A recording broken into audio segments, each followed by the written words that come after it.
Hello, good day, good morning, good afternoon, good evening, wherever you are today. Thank you so much for staying up or for coming to my talk today. I'm really excited to share some knowledge today about security chaos engineering. So today I'm going to be talking on the subject risk-driven fault injection, security chaos engineering for the fast and furious. My name is Kennedy Torkura, and I am a cloud security engineer at MatterMost. And actually, I'm also a PhD student. I'm completing my PhD at the Hasso-Plattner Institute.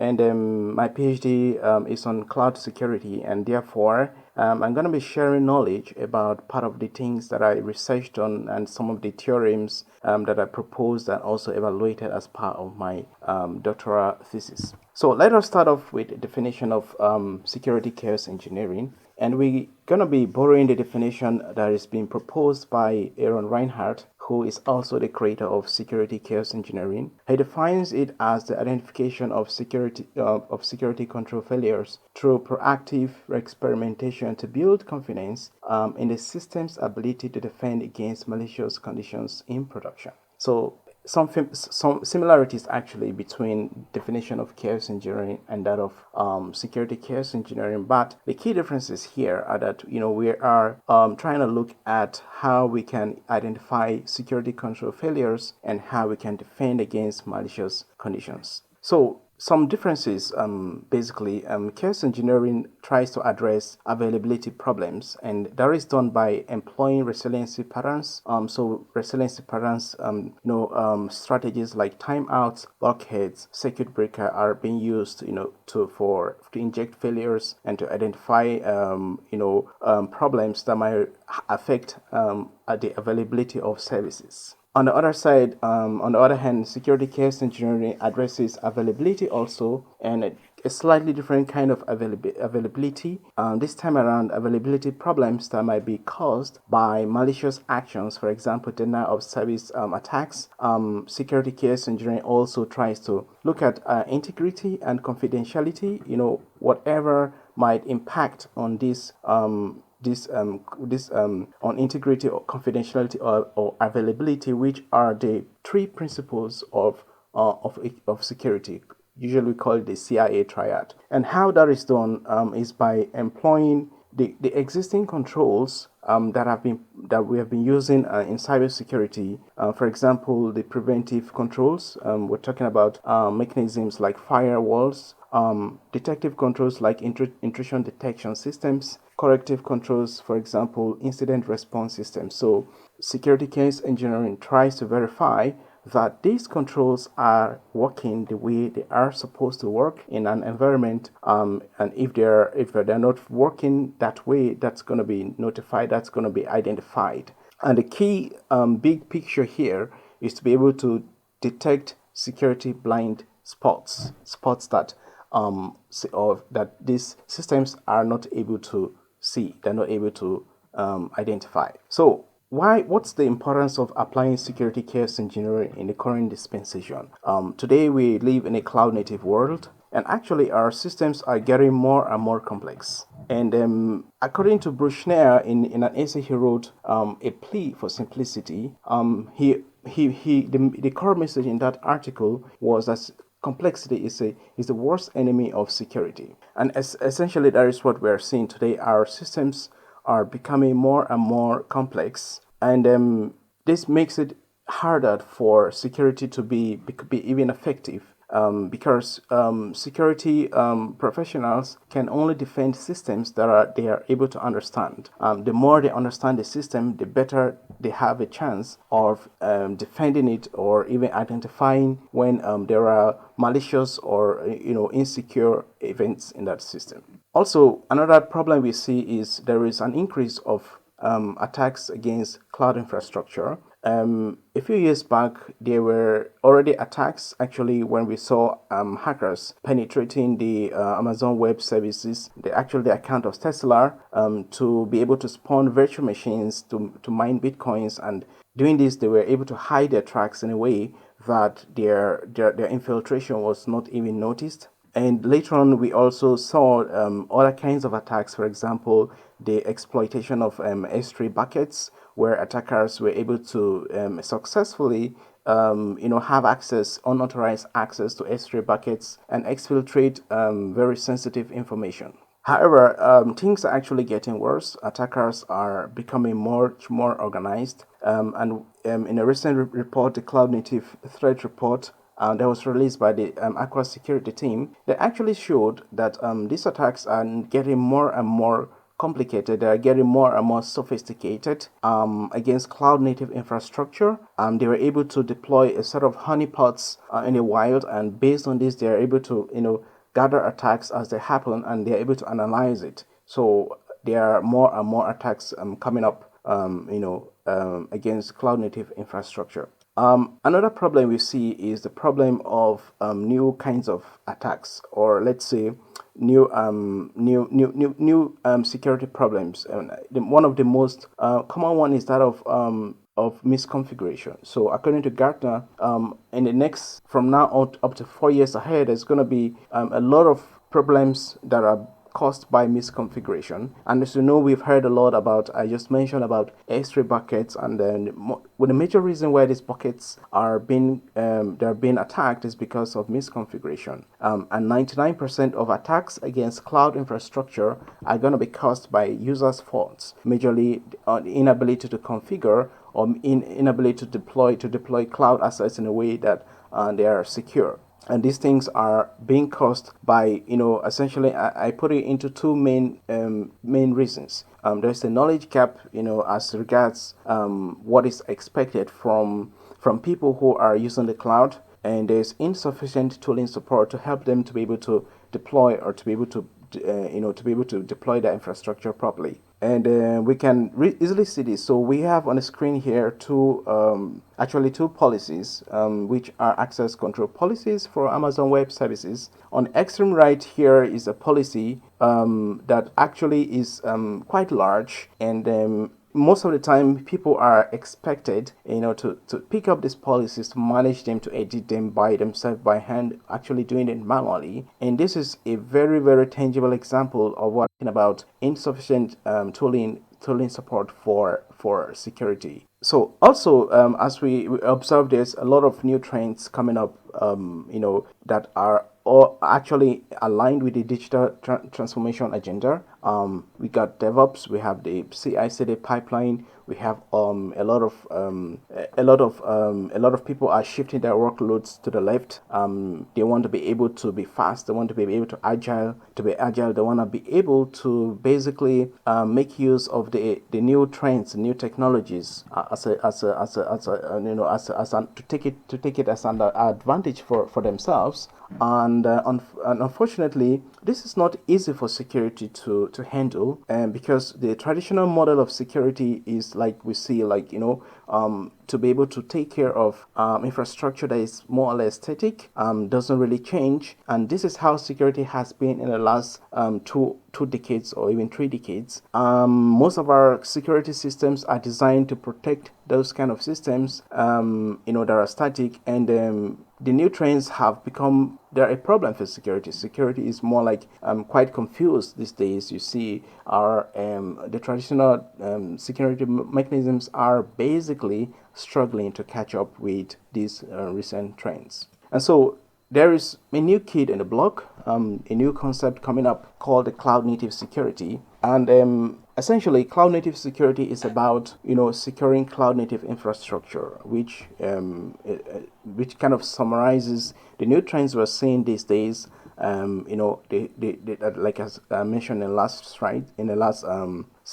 In order to sort of define what cloud native security is, which essentially boils down to defense in depth, the Kubernetes security team issued an article, which I have the link is down below there. But essentially, security in a cloud native world has to be set up at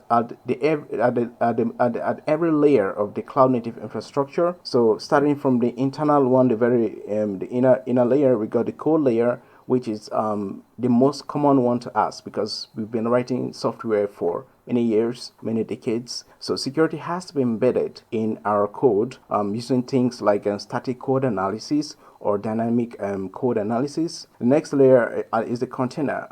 So we gotta be able to scan our containers to detect dependencies that have malicious components and things like that. Then the next outer layer is the cluster. Now we're talking about orchestrators like Kubernetes, and there's a whole new kind of problems that are emanating from Kubernetes, and we gotta be able to take care of things using things like the network policies, or to be able to analyze when there are processes within the containers that are actually malicious or are suspicious. Now the final layer is the cloud infrastructure, which is the very platform upon which the entire other three layers they lay upon, and we're gonna be able to take care of this cloud infrastructure. We should be able to look at things like the shared security model, and we have a good understanding of how it works, have a good understanding of our responsibilities, and understand the kind of security efforts that are expected from us. So this is a summary of what cloud native security is. So, but how does the attacker look at it? We've just talked about 4 layers of infrastructure. Unfortunately, attackers still look at this as one single target. So, in as much as they might need to have the skills that are necessary for them to conduct attacks, probably they need just one toolkit to be able to successfully attack a cloud native infrastructure. And they have a lot of the attack surface is so wide that the possibilities are endless. As we see here, the attacker can virtually start from any part, either from the code or from the Docker layer, or from the Kubernetes layer, the cluster, or even from the cloud layer. Can virtually start from any layer and laterally move across the other layer. And we have seen attacks, these kinds of attacks. So what we still see, and the way our cloud native security platforms are being designed, is to take care of these layers one after the other. So we got tooling support today for the code layer. We got tooling support for the container layer. A lot of security systems are designed to do that these days. We got cluster security platforms. And we got, of course, the cloud security platforms. And the challenge here is that most of these tooling support, these platforms, these security systems, do not talk to themselves. They work independently, and there is really no cross coordination or no cross understanding. So eventually, human operators are expected still to come into this loop and try to make sense of the output, the results, the analysis that these individual components are making. So essentially what is missing is for us to have a unifying layer, a unifying strategy that stitches these various components together and makes sense of it. And that is where security chaos engineering comes in. And I will, in the next slides, try to explain how that works. So basically, security chaos engineering, as far as I see, is going to be a new way for us to be able to put together the various cloud native security platforms. And commonly, I've put in this diagram the major categories of cloud native security. First, we got the cloud security posture management, which tries to look at the control plane of cloud infrastructure to detect malicious actions, to be able to detect misconfigurations and stuff like that. We got the cloud workload protection platforms, essentially looking at workloads from Kubernetes, doing vulnerability scanning and things like that. And we also have the cloud access security brokers, which are also another kind of security system that looks at tries to understand the interactions between on-premises infrastructure owned by organizations and how these on-premises systems are interacting with a cloud platform, and tries to make sure that sensitive data is not handled in ways that exposes them, and quite a number of things. So essentially, security chaos engineering, as far as I see, is going to be that unifying mechanism that brings together these various security components to make sense out of them. So let us talk a little bit about risk-driven fault injection. And essentially, risk-driven fault injection is about employing security chaos engineering from a risk perspective. And why that is important is because, firstly, we know that 100% security is a dream. There is no security system that is 100% secure. Problems emanate from various directions, either from within our employees that may make mistakes, to attackers that evolve new ways, to things like zero-day vulnerabilities that might be exploited by some attackers. So, and I've also spoken with a couple of people who are trying to convey chaos engineering to the security teams, and what I sense is it's a bit difficult because security is a hard language to explain. It is hard to measure. It is largely abstract, and so we can use risk as a method to communicate or to drive chaos engineering to our security engineers, to inner culture. And we have various kinds of methods for looking at risk. Quantitative risk assessments are really more attractive. We're going to look at data-driven strategies. Risk helps us to measure security, that we can communicate this, whatever strategy we are trying to propose, in more clearer and more sensible ways to management as well as to other teams in a company. I'm going to walk you through what we refer to as the security case engineering feedback loop, which is a method that we think is going to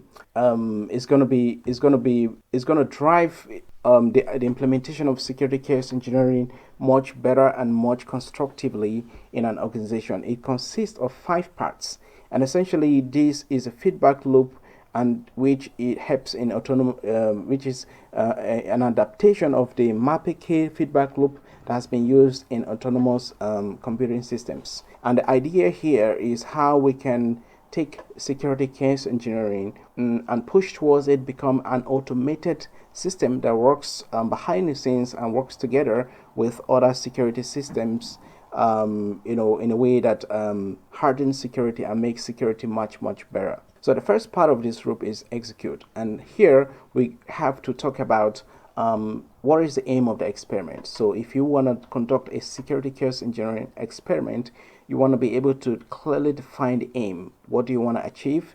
And based on that, you're going to craft a suitable hypothesis which you're going to be proving, and then you're going to look at and define the scope, the depth, the intensity of the experiments you want to carry. It's really important to carry out some sort of sanity checks. You're going to be coordinating with responsible teams. You want to understand, you want to convey to them clearly what you aim to achieve. There are administrative aspects. There are, of course, social aspects, very important. There is a human side that is largely overlooked. You want to be able to communicate with people and let them understand, your mindset, aim, and you want to buy them in. Very important is recoverability. And what I mean by recoverability is, if things go wrong, you want to be able to roll back to the state that is good enough. And there are various ways of putting this in place. There are infrastructure as code, strategies where an infrastructure is already in Git using things like Terraform or AWS CloudFormation. Or there's also state management. So if things go wrong or if you break things, you can sort of recover and not bring too much problems to the system. So I talked about you trying to have kind of a scope of what you want to do. And we created a tool called CloudStrike. And in CloudStrike, we had different modes of operation. So if you're going to inject security fault injections, or if you're going to inject security faults, they can have different magnitude of intensity. 30%, 60%, 90%. These are going to be, you have to figure out how the impact is going to be in different degrees, and decide on what degree you will use based on the maturity of the team or of the infrastructure.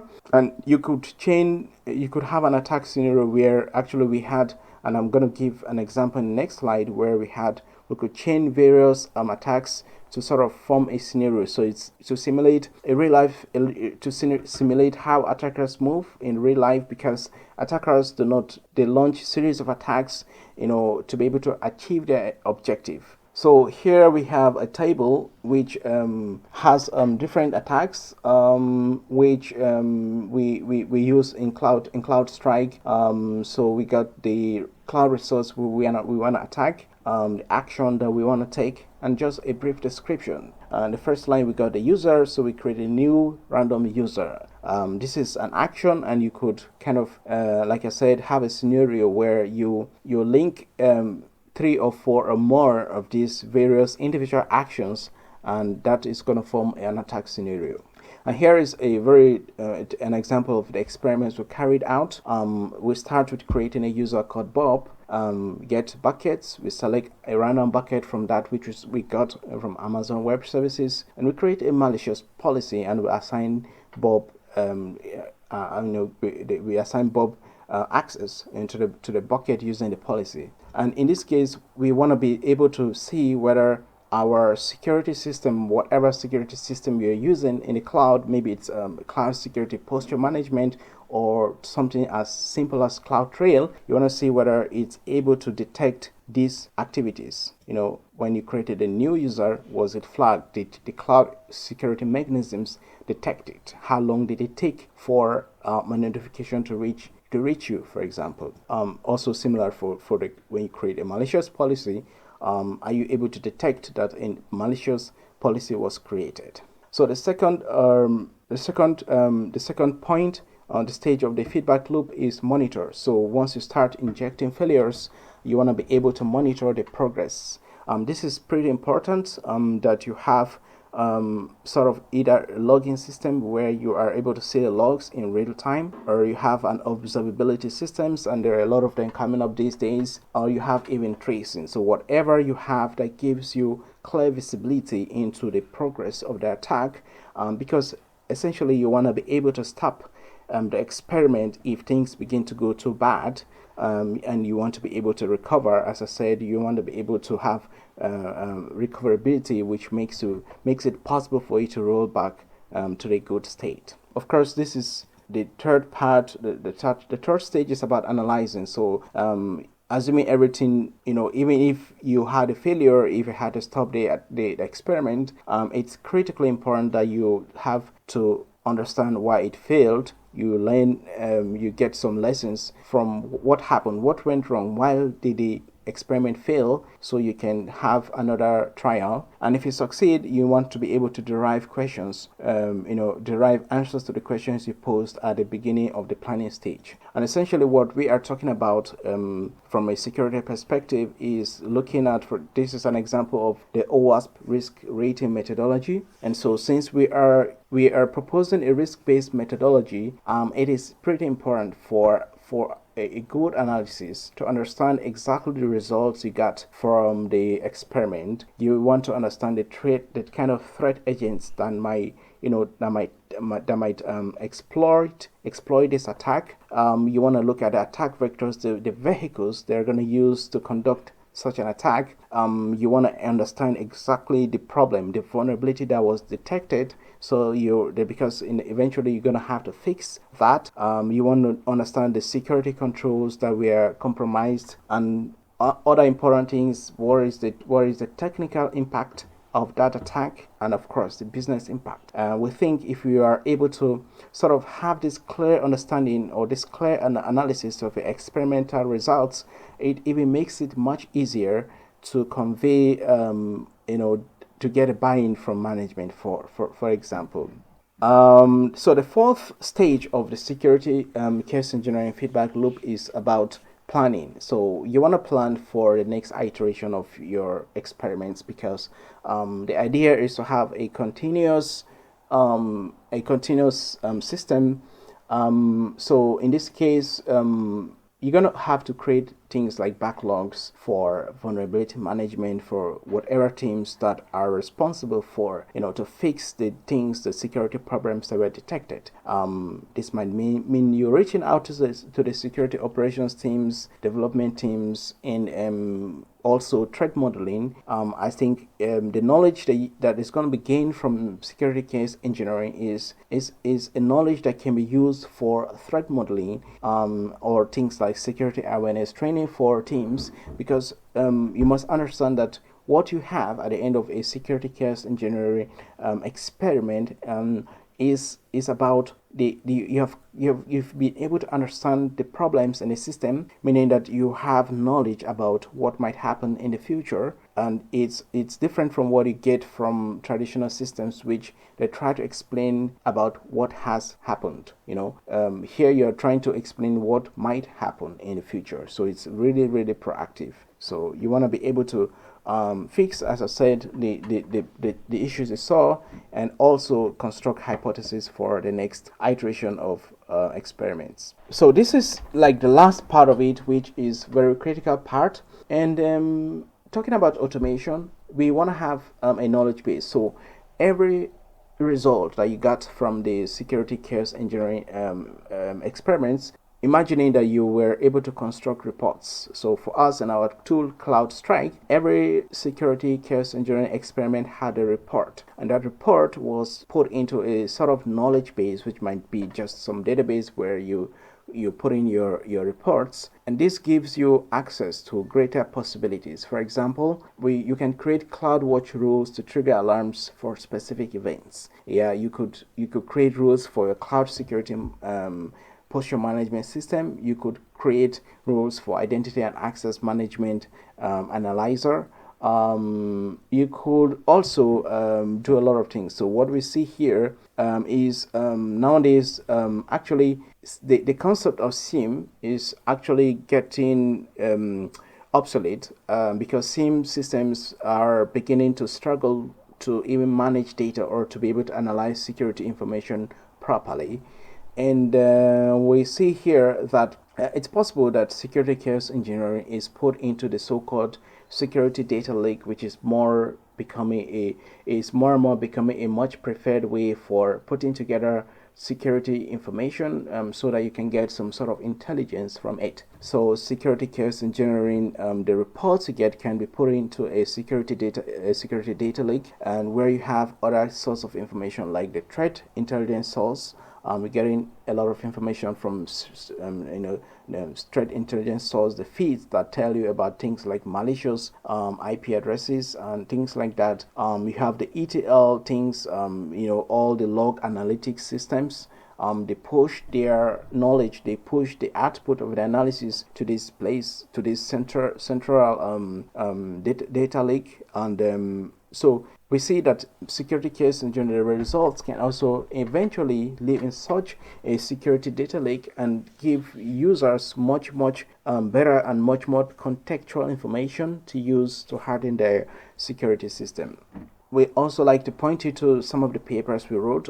So this first set of papers is 2 papers were written where we used security case engineering methods. Firstly, to evaluate a cloud security posture management system to see if it functions as expected, and the other paper was used for for incident response, where we were also trying to see how is an incident response system works, if it works as fast as it should work, if it's slow. And we think these are also very good use cases. There are also 2 papers we wrote that are focused squarely on security case engineering. We took a deep dive into this subject and tried to understand from an academic perspective, as well as from a practical experience perspective, what are the connections with existing literature that are related to this field of fault injection. And we saw there is quite an existing work about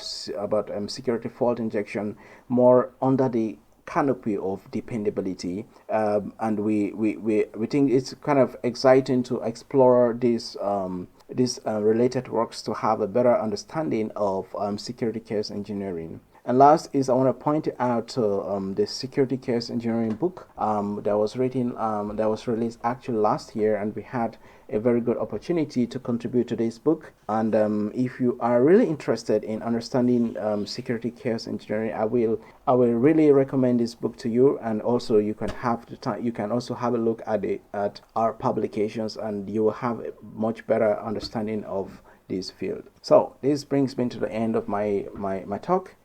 Thank you so much for staying along, and feel free to shoot a mail to me or to reach out to me in case you want to learn more about what I'm doing. Thank you very much. Bye bye.